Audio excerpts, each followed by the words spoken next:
Good day, everyone, and welcome to Palo Alto Networks' fiscal third quarter 2024 earnings conference call. I'm Walter Pritchard, Senior Vice President of Investor Relations and Corporate Development. Please note that this call is being recorded today, Monday, May 20th, 2024, at 1:30 p.m. Pacific Time. With me on today's call to discuss second quarter results are Nikesh Arora, our Chairman and Chief Executive Officer, and Dipak Golechha, our Chief Financial Officer. Following our prepared remarks, Lee Klarich, our Chief Product Officer, will join us for the question and answer portion. You can find the press release and other information to supplement today's discussion on our website at investors.paloaltonetworks.com. While there, please click on the link for quarterly results to find the Q3 24 supplemental information and Q3 24 earnings presentation. During the course of today's call, we may make forward-looking statements and projections regarding the company's business operations and financial performance. These statements are made today, are subject to a number of risks and uncertainties that could cause our actual results to differ from those forward-looking statements. Please review our press release and recent SEC filings for a description of these risks and uncertainties. We assume no obligation to update any forward-looking statements made in the presentations today. We will also refer to non-GAAP financial measures. These measures should not be considered as a substitute for financial measures prepared in accordance with GAAP. The most directly comparable GAAP financial metrics and reconciliations are in the press release and the appendix to the investor presentation. Unless otherwise noted specifically, all results and comparisons are on a fiscal year-over-year basis. We also note that management is scheduled to participate in the Bank of America Global Technology Conference in June. I will now turn the call over to Nikesh. Thank you, Walter. Good afternoon, everyone, and thank you for joining us today for our earnings call. I hope everybody enjoyed our new marketing campaign teaser featuring Keanu Reeves that goes live on national media. Let's start at the beginning, and I'll update you on what we have experienced in Q3. First and foremost, cyber attacks continue unabated. We're seeing a consistent stream of nation-state activity that is systematically looking for software supply chain and hardware zero-day vulnerabilities and attempting to exploit them at scale. Additionally, there continues to be a robust stream of attack activity targeted at large enterprises and pieces of critical infrastructure. We continue to see high-profile breaches, some of which were widely reported in the press again this quarter. Most organizations face the challenge of an ever-shrinking time window for a bad actor to enter their environments, find valuable data, and exfiltrate it. The window is now measured in hours. In comparison, the time it takes for an organization to discover a breach and stop the malicious activity continues to be measured in days and weeks. While not a new phenomena, with new disclosure mandates, this challenge is now clearly out in the open. With AI, we expect the attacks to come at an even faster pace. I don't need to elaborate on the current enthusiasm around AI. Almost every one of our customers is either experimenting with AI or plans to deploy some use cases in the near future. As usual, their employees are way ahead. Almost 50% of the employees of most companies are using some sort of AI application, LLM or Copilot, to explore, learn, and make themselves more productive. Whilst this is great for the evolution and adoption of AI, this is introducing a whole new set of threats. As some of you are aware, we have recently announced a suite of products which are aimed to secure this AI usage by design. More about this later, but I expect this to continue to provide a tailwind to the cybersecurity industry. On spending for cybersecurity, we see no change of pace or trajectory. Most customers have a series of projects they want to get done, and the only limiting factor seems to be their execution capability. Customers continue to focus on zero-trust transformations, coupled with the need for new network architectures to adapt to a more hybrid infrastructure. The resurgence of cloud migrations is being driven by the need to get their data in the cloud to be AI-ready, causing discussions around the cloud security platform. And as you may all have noticed with all the M&A activity, the security operations space is getting rejuvenated, which is something we've been preparing for with XIM. With the accelerated pace of change in cyber, even with healthy increases in cybersecurity funding, many organizations aim to simply keep pace with the volume of threat activity they see. Most cannot do this and are increasingly receptive to a better way of tackling their security challenges, vendor sprawl, and architectural complexity. We firmly believe that answer is platformization of cybersecurity over time. I'm delighted to report, despite the concerns around our platformization approach after our last quarter, the customer feedback has been nothing but encouraging. We have initiated way more conversations around platformization than we expected. If meetings were a measure of outcome, they have gone up 30%, and a majority of them have been centered on platform opportunities. In short, demand is robust, and my expectation is that we will continue to see it be that way for the next many quarters. With this backdrop, we're pleased with our strong Q3 results. As you can see, we delivered top-line growth ahead of the market and continue to drive growth while improving profitability. Our performance was highlighted by 47% growth in our next-generation security ARR, as we continue to transform our business to a security software business, and we saw 23% growth in RPO, an uptick from last quarter. This translated into 15% revenue growth and 3% growth in our billings.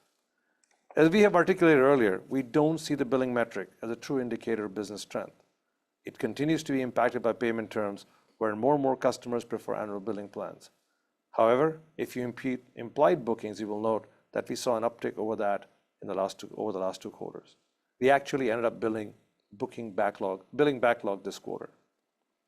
We continue to operate our business efficiently. Our operating margins expanded by 200 basis points year over year, driving 25% growth in operating income and 20% in our EPS to $1.32. Our cash generation was strong, and again, our GAAP net income grew substantially year over year. Before I continue with highlights from Q3, I'm aware that our accelerated consolidation and platformization strategy created significant conversation last quarter. We have also had questions from analysts and investors on this topic since we reported our Q2 results in February.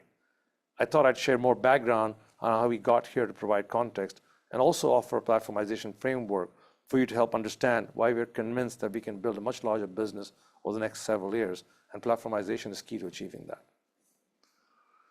When we embarked on our journey to transform our company, we were keen to create interest and convince our customers that we could solve their problems, not just with our next-generation firewalls and the associated subscriptions, but also with a set of best-of-breed products across 20-plus categories organized across 3 platforms. That strategy was hugely successful and saw us achieving nearly $4 billion in NGS ARR. The majority of focus of our teams was landing multiple products across our 3 platforms at our customers. Whether we were able to land at a brand new customer for Palo Alto Networks, or we added products from new platforms to our existing customers, we were happy. Landing could range from a single product used in part of the organization to broader usage across the organization. From that lens, if you look at our top 5,000 customers, we have landed 2 or more of our platforms at about half these customers, and these customers contribute just over 80% of our NGS ARR. If you look at it by platform, we have landed 97% of these top 5,000 network security, over 20% of them in Prisma Cloud, and over 40% with Cortex. By all means, our land the platform strategy was extremely successful. In landing with multiple platforms, many of our customers have leveraged our capabilities across key cybersecurity buying centers such as network security, cloud security, and security ops. Most of this cross-platform adoption has happened more organically, with customers adopting incremental products from Palo Alto Networks at their own pace. Governed by the complexity of the environment and the friction of dealing with contracts from multiple vendors, not many of our landed customers are fully platformized. In the ones that are fully platformized, we saw encouraging results. We realized that for fully platformized customers, while they saw better security outcomes, our ARR profile was also very different. While our average next-generation security ARR for our landed customers ranges from $200,000 to $800,000 for our land strategy, we discovered that our ARR for fully platformized customers ranges from $2 million to $14 million, depending on how many platforms the customers are standardizing on. This drove us to accelerate the rollout of our platformization strategy at the end of the last quarter, following successful pilots earlier in the year. We created interest in the market, started conversations with customers looking to begin their platformization journey, and spurring existing sales cycles to a more strategic outcome. Having personally reviewed over 500 of our top customers in detail this past quarter, and having had a few hundred conversations with CISOs, CIOs, and CEOs, I continue to be convinced of our opportunity to deliver full platformization to our top customers. We're still early in the results from full platformization. Across these top 5,000 customers, we have completed about 900 through Q3 2024. Our Q3 efforts resulted in approximately 65 incremental platformization sales in Q3, which is up 40% since Q2. It was this framework that was the foundation for our goal of $15 billion in next-generation security ARR by fiscal year 2030 that we first discussed last quarter. With our incremental momentum and platformization, we see a runway to delivering approximately 2,500 plus platformizations sales up from the current 900, while continuing to land our multiple platforms in our customer base and adding new customers. I showed you the benefits we see in our ARR from our success driving platformization. Our customers also see significant benefits as they adopt our full platforms. We have talked to you in the past about reduction in median time to resolution with XIM, which takes less than 1/10 of the time it took before XIM was deployed, as customers platformize on Cortex. IDC recently validated the benefits platform customers see in a study published earlier this year, independently proving much of what we have talked about. Customers saw productivity benefits as much as 30 to 40% efficiency improvements and significant improvements in security outcomes. I could talk further about the benefits, but what really brings this to the forefront is some examples of our significant transactions in Q3. A U.S. county agency signed a 7-figure transaction, landing our firewall subscriptions as well as Cortex XDR, and becoming a Palo Alto customer for the first time. We displaced a competitor that had sold both of these capabilities to the customer and competed against us on an appliance vendor that could not offer best-of-breed capabilities across these two categories. A large U.S. financial services company that was an existing platform customer faced significant challenges in their SOC. Despite a staff of 40 in the SOC, they were not achieving their goals and sought a transformation plan. We signed an 8-figure deal, including XIM, our ITDR, or Identity Threat Detection and Response offering, and our Managed Detection and Response service. A global data services provider was unhappy with his incumbent SASE provider, facing outages that created lost productivity. It was also never able to integrate its VPN and URL filtering capabilities fully. The customer selected our SASE capability for approximately 65,000 mobile and branch office users, including CASB, DLP, enterprise browser, and ADEM capabilities for many of them. This was a highly competitive situation, but our ability to deliver consolidated capabilities through a platform across a half a dozen areas, as well as our superior security versus incumbent, won us the business. Finally, a large healthcare company experienced a breach and engaged our Unit 42 incident response services. After we helped the customer remediate and get back online, we were able to educate the customer on the benefits of platformization. The customer fully platformized with us, standardizing on network security, Prisma Cloud, and Cortex. This transaction was the largest in the history of Palo Alto Networks at nearly $150 million of TCV. Beyond these showcase deals, our overall large deal activity was healthy in Q3, as shown by significant increase in our accounts with transactions over $1 million, $5 million, and $10 million in the quarter. We also recently announced our partnership with IBM. IBM and Palo Alto Networks have done what, in my mind, is a one-of-a-kind partnership. This partnership involves migrating the QRadar customers of IBM to XIM, where IBM will be able to deliver industry-specific capabilities on XIM using watsonx. Given their leadership position in the Gartner Magic Quadrant, now we can collectively deliver an even better solution to both their existing and new customers. Enabling over 1,000 IBM security consultants on the entire Palo Alto Networks portfolio will allow us to drive platformization in an accelerated fashion. We will be IBM's preferred cybersecurity partner across network, cloud, and SOC, while driving a significant book of business for IBM. Additionally, IBM will platformize on Palo Alto products. We will extensively leverage watsonx across both our operations and products. And lastly, but not the least, we will work on co-developing solutions for cloud security. Last quarter, when we rolled out our accelerated consolidation and platformization strategy, we also activated our AI leadership strategy. Leading up to this, over the last year, we've oriented an increasing portion of our R&D investments towards AI. We have seen growth in customer interest in adopting AI to drive business value, and bad actors using AI, as I discussed earlier. In early May, we announced our comprehensive suite of AI security offerings and believe we will be first to market with capabilities to protect the range of our customers' AI security needs. We rolled out 3 products to safely enable the use of AI, from employees using AI to enterprises building AI into their applications. AI Access Security, AI SPM, and AI Runtime Security put us at the forefront of securing AI adoption. We also believe our co-pilots across our 3 platforms, which are context-aware, can perform and automate user action, surface alerts and best practices, and provide in-product support, all with near-perfect accuracy. Furthermore, we announced our Precision AI Security Bundle to leverage inline AI to counter AI attacks with AI defense. We have had strong early customer engagement with these offerings, which we expect to be made generally available beginning of July. As you heard from our teaser trailer with Keanu, this isn't sci-fi, this is precision AI. More broadly than AI, it has been a busy last 3 months from an innovation perspective. On SaaS, our SASE 3.0 launch, which we rolled out early this month, debuted with several unique industry-defining capabilities. We announced the industry's only secure enterprise browser integrated into SASE, and as end-user engagement with AI applications grow, the browser becomes an important defense layer against AI threats. Additionally, it is becoming clear that the browser offers a better way to secure contractors' mobile devices and managed devices, with SASE integration providing a simpler and more secure approach to adoption. We launched AI-powered data security integrated into SASE, leveraging industry's first LLM-powered data classification. This new classification engine combines the strength of context-aware machine learning models with the power of LLMs, understanding how to increase classification accuracy. Lastly, as part of our SASE 3.0, we launched application acceleration, which understands each user's journey within enterprise SaaS and cloud applications and optimizes performance for these applications. Customers see performance up to 5 times faster than the user experience on the general internet. This rapid cadence of innovation in SASE has enabled us to maintain SASE ARR growth above 50% for the 6th quarter in a row. In Prisma Cloud, we have completed the first phase of rollout of data security posture management, which came from the Dig Security acquisition.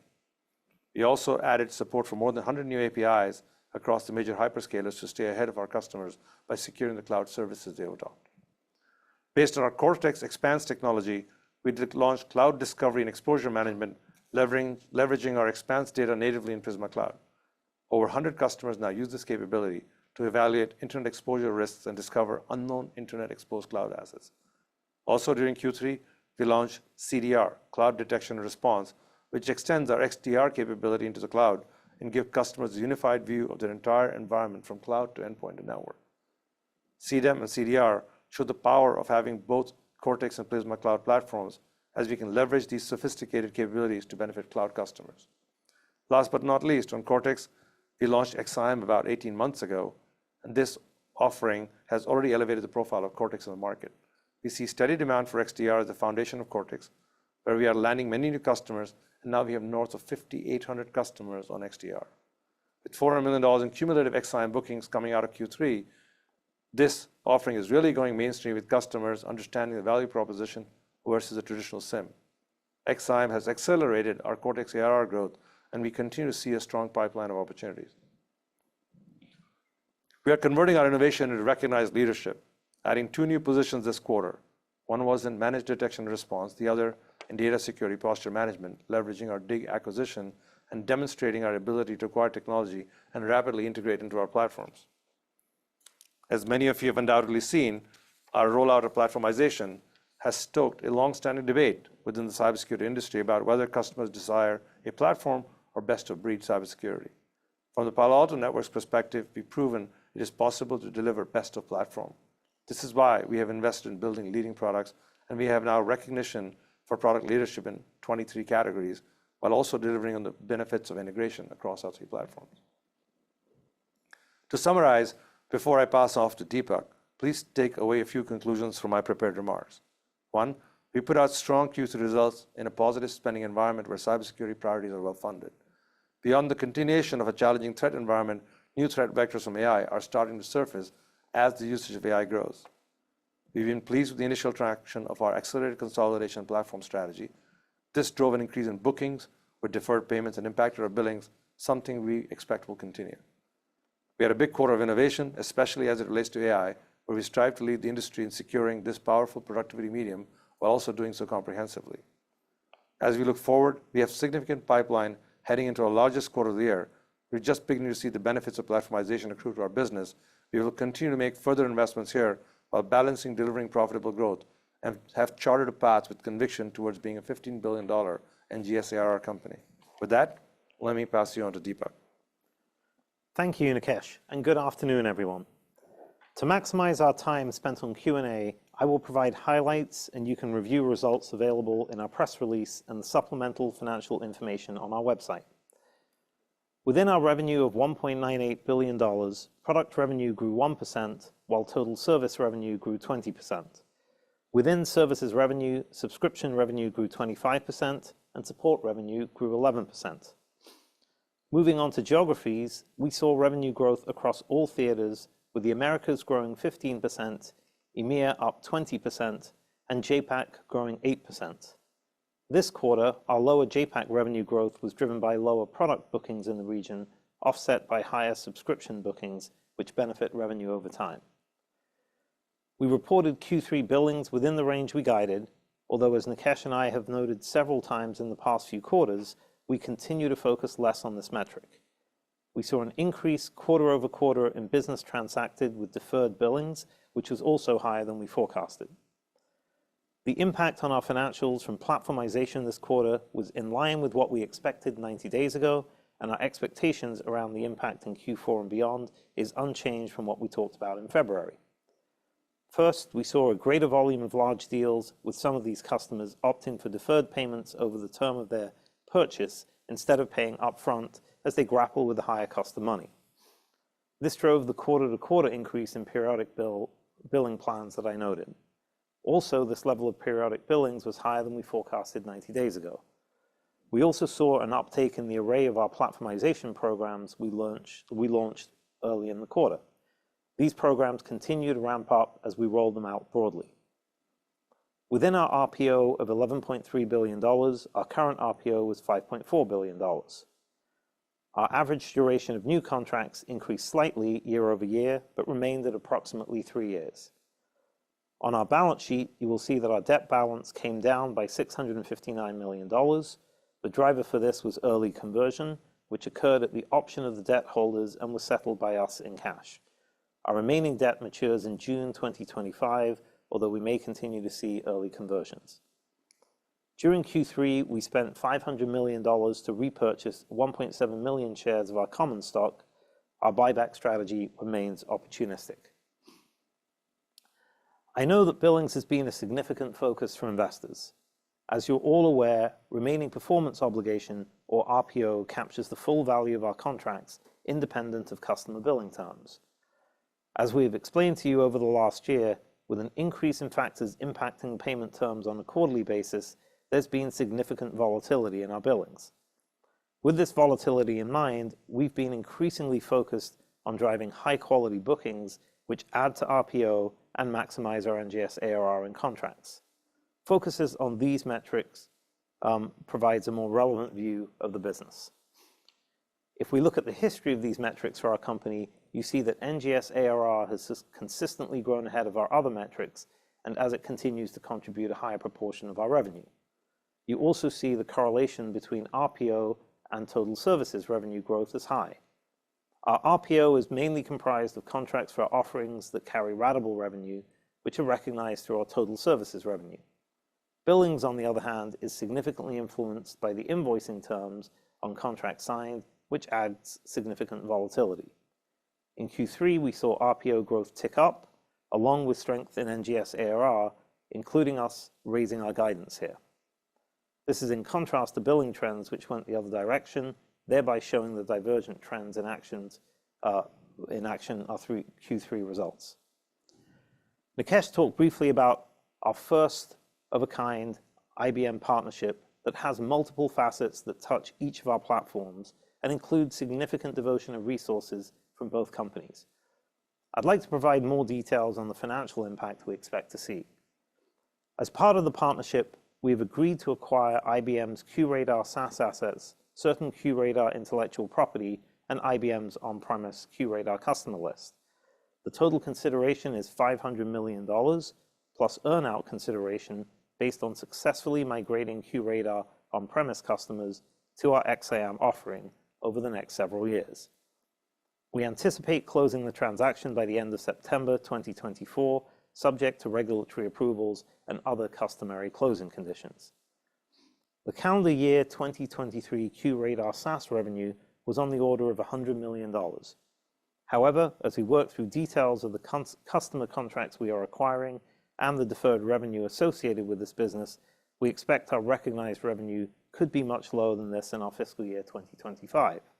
We will provide more information on the financial impact closer to the close of the transaction.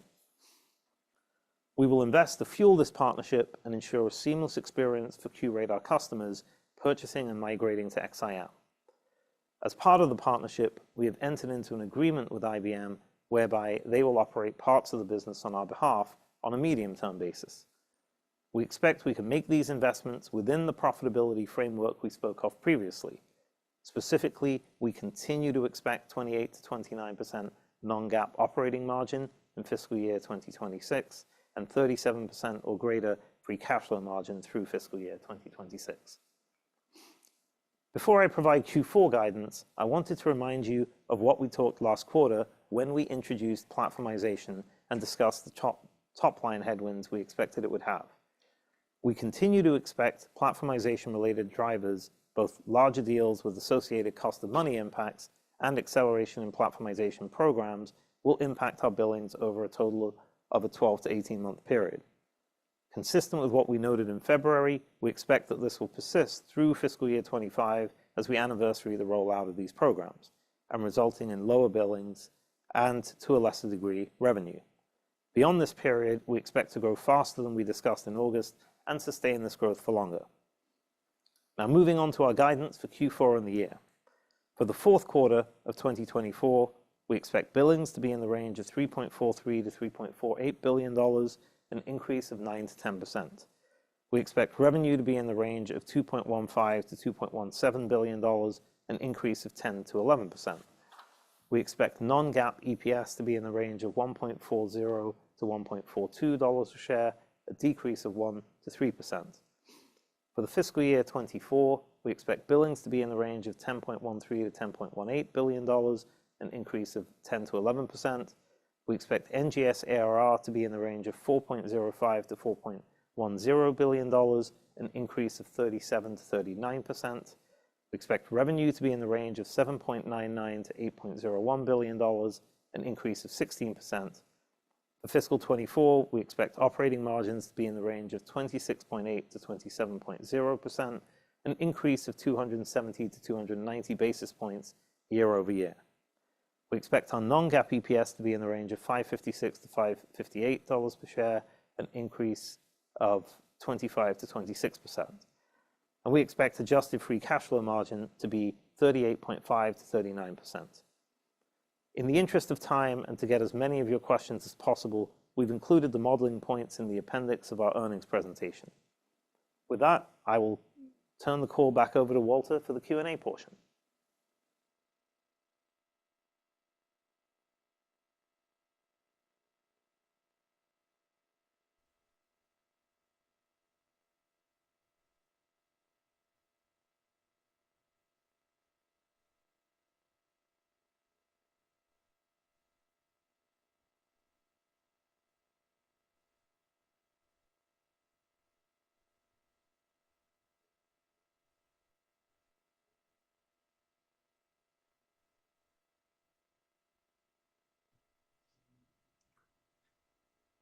Thank you, Deepak. To allow for broad participation, I'd ask that each person only ask one question.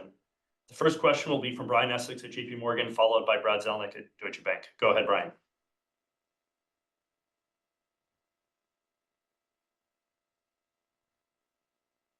Brian, you're muted.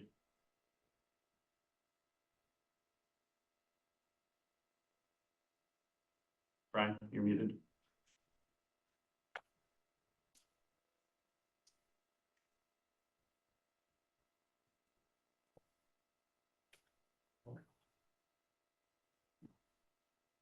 Brian, looks like you're unmuted. Oh, there we go. Yeah, it wasn't letting me unmute myself. So thank you. Thank you for letting me take the question.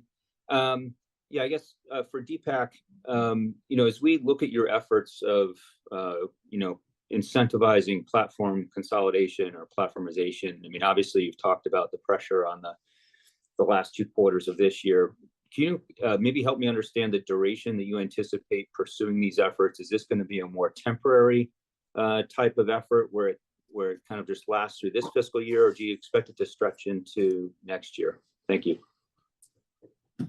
Yeah, so thanks for the question, Brian. Look, I think we will, platformization is something that is now our strategy. So I think in that sense, it will continue for a while. But, at some point, it just becomes a normal motion, and then we're lapping a period where we've been doing platformization already. So really what you're seeing in the financial metrics is the difference when it wasn't the normal motion and then it becomes the motion. And then in the future, it'll just become lapping what is a consistent motion. I think in that context, we said last quarter that this should persist till the end of Q2 next year, because we started Q2 this year. That's helpful. Thank you for the clarification. Thanks, Brian. Next question's from Brad Zelnick, followed by Hamza Fodderwala from Morgan Stanley. Go ahead, Brad. Thanks very much, guys, for taking the question. Nikesh, I was hoping you can give us an update on the state of the channel. There's a lot of noise from the traditional VAR channel. Wanted to get your sense on how they're acclimating to platformization, but you're also doubling down with the GSIs. You announced this super special deal with IBM. You also signed a deal with Accenture too. We'd just love to hear your latest thinking, and in particular, more on the GSI strategy. I mean, how many more can you add that are up at that level of an Accenture and an IBM? Thanks. Well, first of all, thanks for the question. Look, I don't think there is contention between the two channels. We still do IBM deals with a traditional VAR involved. Very often the VAR represents the customer, helps us clear the deals, helps them work through all the financing, et cetera. So there is a role for both. What we are discovering is in platformization deals, customers require consulting effort to re-architect the entire security stack. And typically, they engage with the SI community or GSI community first to try and do that transformation. And partnering with them hand in glove allows us to be part of that story. As I gave the example, when we did the most recent, let's just say, re-architecture, which we had to do in a hurry in the case of a recent hack, we were working with SI partners as well as other incident response teams to make sure that we build an architecture that's consistent with what the end state needs to be. And that's where partnerships like Accenture and IBM become really worthy and important, because the customer's relying on them to do the heavy lift and doing the one-time transformation. So I think that both these strategies will coexist. As you know, we still have a substantive hardware business, which we also work through the traditional channel. We also have, actually, to be fair, many of the VARs have transferred or translated their businesses into a part consulting model where they also work with customers on transformation. So I don't think they're contentious. I think it becomes harder for the analyst community to be able to track what the channel status of a company is, because the SIs are not as sharing as the traditional VAR channel is. Thanks very much for the color, and I love the pullover. That's a good one, Nikesh. Thank you. I appreciate it. I need some color in the day. Thank you. You had a great quarter. Thanks, Brad. Next, we'll go to Hamza Fodderwala from Morgan Stanley, followed by Matt Hedberg from RBC. Go ahead, Hamza. Hey, good afternoon. Thanks for taking my question. Nikesh, in the earnings presentation, you mentioned you see significant pipeline heading into your fiscal Q4. I was wondering if you could give us a little bit more color into that pipeline, because the Q4 billings guide does suggest a big sequential uptick, as is usual, but I think this year a little bit higher than normal. But any color you can give would be helpful. Yeah, Hamza, look, first, thanks for the question. As I mentioned in our prepared remarks, we have been reviewing all of our customers. We have been through 500 of them with the account teams. And every customer, there is an opportunity. There's an opportunity to deliver a platform. There's an opportunity to consolidate.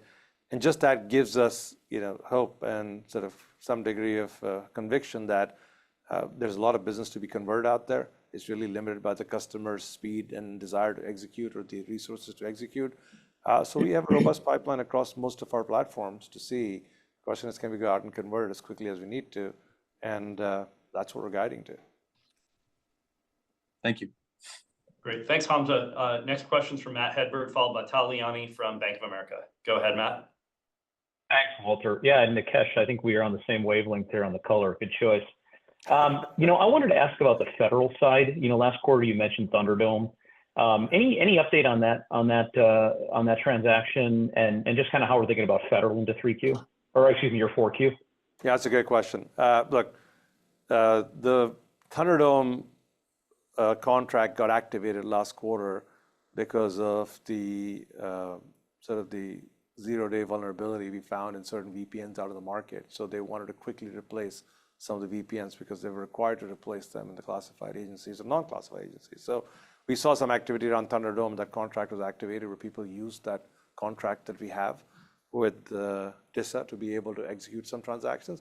But we still maintain these are going to get one at a time. Each of these missions are going to execute one at a time. So we haven't changed our expectations in terms of how Thunderdome will evolve vis-a-vis how we will see it in our financials. Thank you. Great. Thanks, Matt. Next question from Tal Liani at Bank of America, followed by Saket Kalia at Barclays. Go ahead, Tal. Hi, guys. I know we don't focus on billings, but I have a question. Just first to clarify. You do. Yeah. Just to clarify, if you won, you said in the prepared remarks you won $150 million deal. Does it go through billing, and should we exclude it from billing on a normalized level? Just to understand the impact on billings this quarter. And then billing it's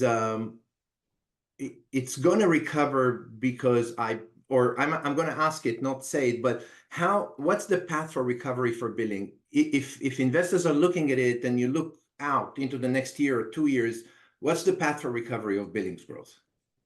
So Tal, I think if you listen carefully to what I said, we actually built backlog this quarter, which means we booked a lot more business than we billed, which is the difference between contracts where we chose not to take their payment terms and just do annual billing. So we're signing big deals. We have a lot of business that we're signing, and the way it gets reflected is in RPO. It depends on what we choose to either take as annual billings or to take through PANW, right, which shows up in billings. What we choose not to take ends up in future or deferred payment plans or deferred billing. So I think if you look at the implied bookings, you'll see there's a double-digit number in there in the quarter. I just think billing's an artificial metric. I understand you guys like it because it's been around for a long time. I think the cost of money has changed the quality of that metric. To me, a quality metric is implied bookings or RPO. And in both those, as I mentioned, we saw an uptick this quarter. So we actually believe we saw a recovery faster than we expected this quarter. That's why we're surprised at the reaction of the market. Great. Thanks, Tal. Next up is Saket Kalia from Barclays, followed by Gabriela Borges from Goldman Sachs. Go ahead, Saket. Okay, great. Thanks, guys, for taking my question. Nikesh, maybe the follow-up is on that point. I like your color. That blue is very nice. Oh, thanks, buddy. Appreciate it.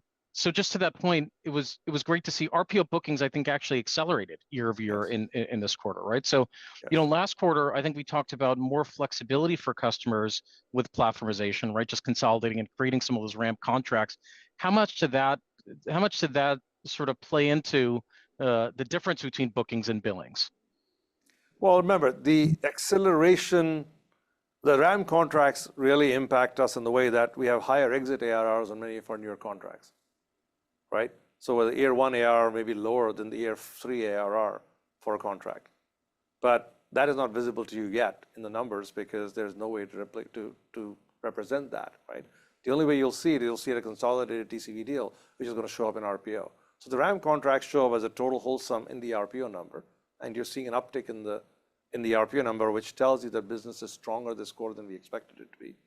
I think the only difference is we chose not to take. Remember, when a customer says, "I don't want to pay you up front," you have two choices. You can take annual billings, or you can get them financing through PANW, right, where it takes away from revenue and becomes interest income. And then we decided we didn't want to take so many of these deals, so our quantum of deferred billing went up compared to last quarter. Got it. Very helpful. Thank you. Great. Thanks, Saket. Next question, Gabriela Borges from Goldman Sachs, followed by Gray Powell from BTIG. Go ahead, Gabriela. Hi, good afternoon. Thank you. I want to ask on the 15 billion NGS target for fiscal year 30, either for Nikesh or Deepak, a little bit of color on how you arrived at that number. There's an interesting footnote here on assuming 5% annual growth per customer. And then within that target, how do you think about cyclicality? Any comments on the cyclicality of firewall or the cyclicality of platformization impacting the linearity of getting to that target? Thank you. Yeah, two things. One, the firewall is not in there. That's hardware. That's not next generation security. The services that work on top of firewalls are obviously in there because they're all now AI enabled and next generation. Cyclicality is consistent with our cyclicality of our quarters, right? We see more business in Q4. You should expect more platformization deals in Q4, hopefully higher growth in NGSRR, which you're used to. I think the cyclicality of that slide is no different than the cyclicality you've seen in the growth of NGS ARR over the last 3 years. They've been sharing that number with you. Yeah, sorry, was there another part to that? Yeah, just on the footnote here on the 5% within. Yeah, so what we've discovered. Benchmark that for us. Well, what we've discovered is as platformization grows for a customer, as renewals come up, we're able to upsell them more capability. For example, in SASE now we can sell them ADEM and AI Ops. For example, in our firewalls, we can send them 10 subscriptions. For example, in Cortex now with XDR, ITDR, we can sell them CDR. In Access, we will be able to sell them AI Access. So every time these deals will come up for renewals, we will have the opportunity to present more services and capability onto the platform with the customer, driving NRR for us. So we've made a simplistic assumption that the combined effect of NRR is approximately a 5% increase in ARR over the course of those years. Got it. Thank you. Thanks, Gabriella. Next question, Gray Powell from BTIG, followed by Greg Moskowitz from Mizuho. Go ahead, Gray. Okay, great. Thanks for taking the question. And it was good to hear the 50% growth on Prisma SASE this quarter. So a question on Secure Service Edge. If I look at industry analyst estimates there, I think Secure Service Edge is probably about 25% of the network security market today. Give or take, that's rough. I'm just kind of curious, like, where do you think that penetration goes in maybe 3 or 4 years? Or maybe said differently, how should we think about the growth profile of that market going forward and your ability to grow at or above that? Yeah, look, I think it's important to start with a view on this, that the market will be hybrid for a very long time, meaning customers will need a combination of hardware form factors, software form factors, and SASE.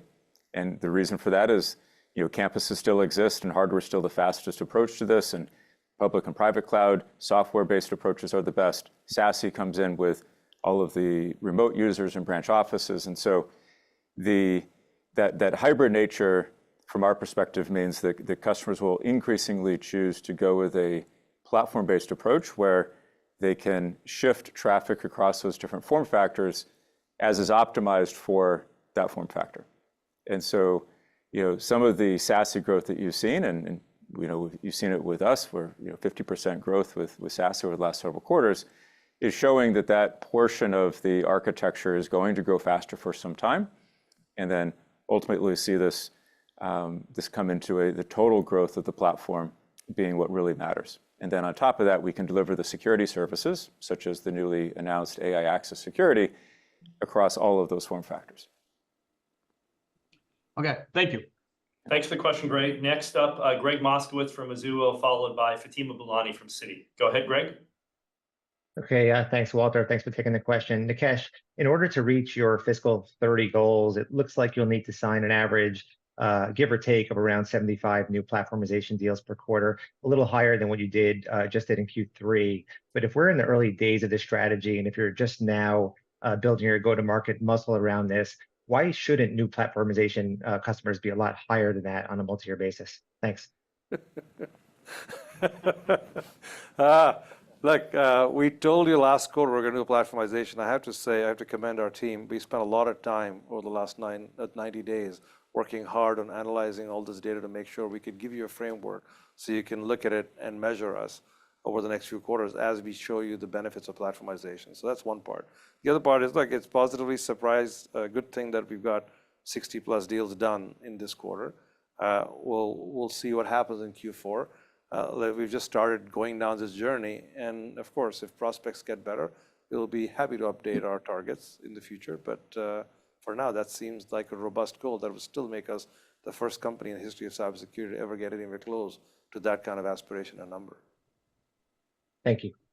Great. Thanks, Greg. Next up, Fatima Boolani from Citi, followed by Shaul Eyal from Cowen. Go ahead, Fatima. Thank you. Good afternoon. Thank you for taking my questions. Nikesh, you talked a lot about the multiplicative impact and the monetization acceleration you can get from platformization. I'm curious if we can put a profitability lens on this, because you are deriving between $2 and $14 million of, I think, ARR you mentioned from a platformized customer. But from a contribution margin perspective, can you share with us what that incremental profitability impact would be like, and why should we, sitting here, not think that structurally your business, as it moves towards being increasingly consolidated, can see 30, 35, maybe even 40% operating margins? Yeah, look, Fatima, in concept, principally, I have no argument against what you're saying. Because remember, If you look at an average enterprise company's P&L, the largest cost is sales and marketing, right? Gross margins are, give or take, 75 to 80%. Take your favorite enterprise company. That leaves you, most of your costs are, the majority of the costs are sales and marketing. If you can consolidate and concentrate your sales and marketing costs to very large deals and be able to generate large amounts of ARR or ACV/TCV from those customers, your cost of sales as a proportion of your revenue goes down. As you are constantly upselling into the same customer base, it also makes it a little easier. So I think our opportunity is to first create enough breadth in our sort of coverage to make sure that we can actually go address all these landed customers. We've only done 900. We said we got to get north of 2,500, which means we have to go address a lot more customers in our existing landed base. We don't have to go make new friends. We just have to go work with our existing friends. But yes, in the long term, I have no argument against your thesis that this should allow us to continue to aspire to higher profitability, not counting the impact of AI, which should get us to be a much more productive organization over the medium term. Thank you. Great. Thank you, Fatima. Next question, Shaul Eyal from Cowen, followed by Andy Nowinski from Wells Fargo. Go ahead, Shaul. Thank you. Good afternoon, Guy. Question for Deepak or Nikesh on finance receivables. So finance receivables up 34% sequentially. I know you cannot guide this metric. If we look into next quarter and take into account your commentary about the strong pipeline, will we be seeing the finance receivables still expanding? Or maybe asked differently, will there be a point where would you like to see like this metric actually decelerating to a degree? What's the thinking along these lines? Yeah, so I think, thanks for the question, Sean. I think as a business grows, like having, tools like PANFS can only help you. And if that's what the customer's looking for in terms of deferred payment plans, I think, I don't have a problem if it goes up, because it just ends up giving you even more like knowledge of what your cash flow will be in the future. Like, so all of that receivable will be collected eventually. Honestly, I think more of it is related to the cost of money than anything else. So I think this becomes a larger issue in the current environment where interest rates are higher. I think if we're in an environment where the interest rates would go down, that's when I would expect this to potentially ratchet down. Great. Thanks, Shaul. Next up is Andy Nowinski from Wells Fargo, followed by Joe Gallo from Jefferies. Go ahead, Andy. Okay, good afternoon. Thank you for taking the question. So I wanted to ask you about the IBM deal. What was the impetus for acquiring those assets? Because it looks like their SaaS revenue is pretty small at 100 million. And given how well XSIAM is doing, couldn't you just capture those on-prem customers for free over time? I think, Andrew, there's more than that. Remember, we explained to you that part of platformization is going to be able to transition customers off their existing contracts. Now, the good news is we can transition these customers irrespective of term when they expire. That's great option value, right? I don't have to wait for 3 years to migrate them. I don't have to wait for an RFP. I can just walk up to them saying, listen, you're already my customer now because I've acquired the contract. Why don't you come, we work on transitioning to XIM? Not only that, it also allows the opportunity not just to go after the SaaS customer base, but also allows us to transition the on-prem customer base, which is a much larger prize, where IBM has economics from us, where they're able to transition, they will get earnout based on how many of those customers transition to us. So, I mean, honestly, I think it's an amazing deal for us. I'm just delighted that IBM agreed to do this deal with us and partner with us. And also it gives me access to, look, in the history of IBM, they have not sold anybody else's cybersecurity portfolio with the enthusiasm we hope we can generate together for their 1,000 cybersecurity sellers. Until now, they would sell one portfolio. That was IBM. And today, this deal allows us to train all of them, all 1,000 of them, work with them on XIM and get it out to customers. I think it hopefully cements our place in the SIEM/SOC category at a pace that nobody would have anticipated, right? Until yesterday, there were 3 players in the Magic Quadrant, which was not us. This allows us to participate with one of the biggest players in the space and migrate as many of these customers based on merit and based on great proposition as quickly as we can. That makes That's sense. $5 million, and I didn't have to spend, what was the number? Never mind. I won't quote a large number. I didn't have to sell many, many, many billions of dollars and transition to the customers then. Got it. Thank you. Great. Thanks, Andy. Next up, Joe Gallo from Jefferies, followed by Ben Bolin from Cleveland Research. Go ahead, Joe. Hey guys, thanks for the question. I want to follow up on Fatima's question. I don't think many disagree with the strategic long-term potential of the platform or the ensuing financial strength.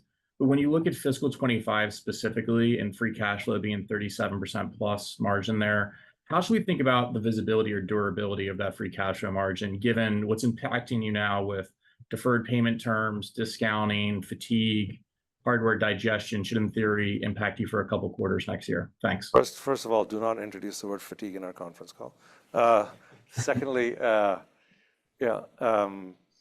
as it relates to the free cash flow margins, I'll let Deepak jump in a minute. But look, it's the fine balance of making sure that we can let our annual billings continue to grow as a proportion, because we think this interest rate environment is here to stay, and we can manage our free cash flow margins in the same time frame.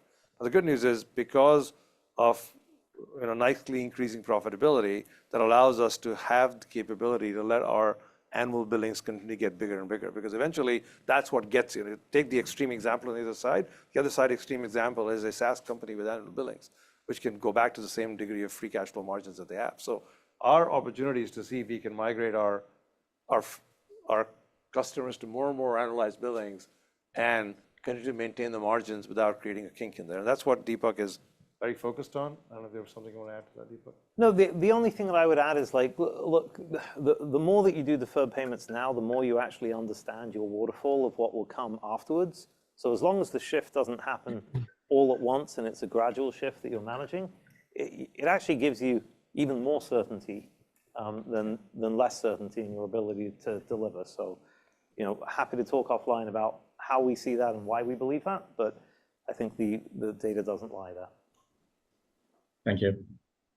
Thanks, Joe. Next, Ben Bolin from Cleveland Research, followed by Jonathan Ho from William Blair. Go ahead, Ben. Thanks, Walter. Good afternoon, everyone. Thanks for taking the question. Nikesh, one of the initial attributes around platform seems to be the potential for free use periods and as companies displace other vendors. Could you talk about what you've seen from those free use periods in those first 60 plus deals? And then maybe Deepak, or could you talk through a little bit about what it means for revenue, RPO, ARR billings, and how that waterfalls over time? Thanks. Yeah, so in the first 50 or 60 deals, I think we've got a little sort of portfolio of all kinds of stuff that's happened. There are some customers where we've had to basically wait for 6 months to be able to charge for our services because they have an existing contract, and we start implementation, so we wait that period out. Typically, those deals where we end up waiting out end up with longer duration because we don't want to give away that period over a shorter period of time. So you'll see that those deals are north of 3 years. In the case we end up giving some sort of free use period. In smaller situations, sometimes we'll provide migration services, which allows them to get off an existing solution and move to Palo Alto as quickly as possible. And remember, because most of these implementations have some sort of ramp element, nobody goes and deploys 65,000 endpoints and turns them on in one day. Typically, it takes them 3 to 4 months internally to deploy those. So that actually doesn't impact us from a COGS perspective as much. It allows them to have that execution flexibility, which we've always talked about as part of platformization. So I think we've seen all variants, and I'll say right now, we're seeing more of an impact on our business from deferred payment than we are from the free periods, to be honest, right? In every case, we're trying to make sure the exit ARR is what we want from that customer. So, our ARR, we expect it to ramp in some of these deals, which are 3 to 5 year duration, where we provided free periods. But we're still, as I said, more impact is from the billings deferral and annual billings than it is from free periods right now. And we'll know better after Q4 because you'd expect the volume of Q4 business, given the expectations on numbers, should be substantially more than Q3. Great. Thank you, Ben. Next question, Jonathan Ho from William Blair, followed by Joel Fishbein from Truist. Go ahead, Jonathan. Good afternoon. As you add more AI capabilities to your platforms, what are customers looking to benefit from, and how do we think about the monetization opportunity here? Thank you. So I think if you look at some of our products, as we articulated, there are 3 specific products we announced at RSA, and then we said all of our co-pilots will be available and already are available to customers for beta reasons. And then we have underlying capabilities in our products which are AI enabled. Now, in most of our advanced services on firewalls, and I'm making a broad statement here, so we've increased prices from 20% of the cost of firewalls as a sub to 30%. So we have had an uptick in AI delivered services on the firewall, and the customers see the value, and majority of customers have opted into that capability, which we've had for the last 2 or 3 years. And today we've just launched the most recent one, which is Advanced DNS, which will also be uptick to a 30% instead of 20% subscription. AI access will be sold as an incremental capability, an incremental subscription for all of our VPN and for our SASE customers. So you will have monetization capability there. AI firewall would be, again, an uptick on our virtual firewalls where you'll have AI capability. So you'll pay a premium to protect AI installations over a traditional VM. We're still debating whether we provide AI SPM to the market, which is effectively security posture management capability, as part of our firewall optionality, or we charge for it separately. We will do that closer to when we launch the actual product towards July. Our copilots are, for the most part, available to our customers as a productivity tool, as an enhancement tool. In certain cases where we require them to ingest data to get advanced telemetry, they would have to buy the advanced telemetry modules to make the copilot even more useful for them. So that's roughly the lay of the land. But one should expect that there should be 3 capabilities. One, better productivity for our customers, so they don't have to understand more complex UI. 2, they will have to pay some amount more in certain use cases where they are getting incremental value, and we're making incremental effort from them having to do that. And 3, they might require to upgrade their underlying capabilities from base to advanced because we need the telemetry to make AI useful. Great. Thanks, Jonathan. We'll take our last question from Joel Fishbein from Truist. Go ahead, Joel. Thanks, Walter. I have an AI question too, Nikesh. Just to follow up on that, in terms of, can you talk about the customer appetite for AI security, and maybe a couple comments about the competitive landscape around companies that are delivering products around AI security as well? Yeah, look, so we had an amazing reception to our AI, Precision AI sort of preview at RSA. We have north of a few hundred customers who've signed up to have discussions with us and engage in the beta of these products. That's very good, A. B, as you'll appreciate, AI Access is an overlay product on all of our Access customers. So it's a good thing because our customers say, I don't have to go somewhere else and get something add-on and go make that happen because I expect Palo Alto will have it in 6 weeks' time, so I'm just going to wait for Palo Alto. And those who are keen to deploy sooner, we are able to discuss with them, show them the beta, and continue to have design discussions with them. So it sort of reduces any risk of competitive activity into our customer base where somebody else is providing AI Access security in our own cases. 1. 2, in the case of AI firewalls, I think what is unique is we are possibly the only security vendor which has a native integration. I say native, not on top, but native integration with AWS, Azure, GCP, and Oracle in their public clouds, which means our firewall sits in their cloud. You can activate it from their UI, not just from our UI, and you can launch it natively in all those cloud providers. AI firewalls will be built into that capability so that you get a native capability in most large cloud service providers, or a VM that you're going to deploy in your data center. So again, for somebody to compete with us, they would have to have that native capability first, then build it. So do we expect that Google will have it? Possibly. Microsoft, possibly. AWS, possibly. So the cloud providers might have that capability because they have native firewalls. But again, if you had a multi-cloud infrastructure with an LLM running in one cloud, another one running in the other cloud, and some running in a data center, we hopefully are the only option that allows that capability to happen. So we're trying to make sure that we do the early innovation in this space so our customers don't have to, or we don't create more fragmentation with other people having to deploy point products in that outcome. Great, thank you. All right, thanks, Joel. With that, we'll conclude the Q&A portion of the call. I'd like to turn it back over to Nikesh for his closing remarks. Well, I just want to thank all of you for joining our earnings call. I appreciate your attention. I also want to thank all of our employees for all the hard work that goes into delivering great quarters and all the innovation that they've delivered. And last but not the least, thank you for all of our customers for their trust in us. See you guys next quarter.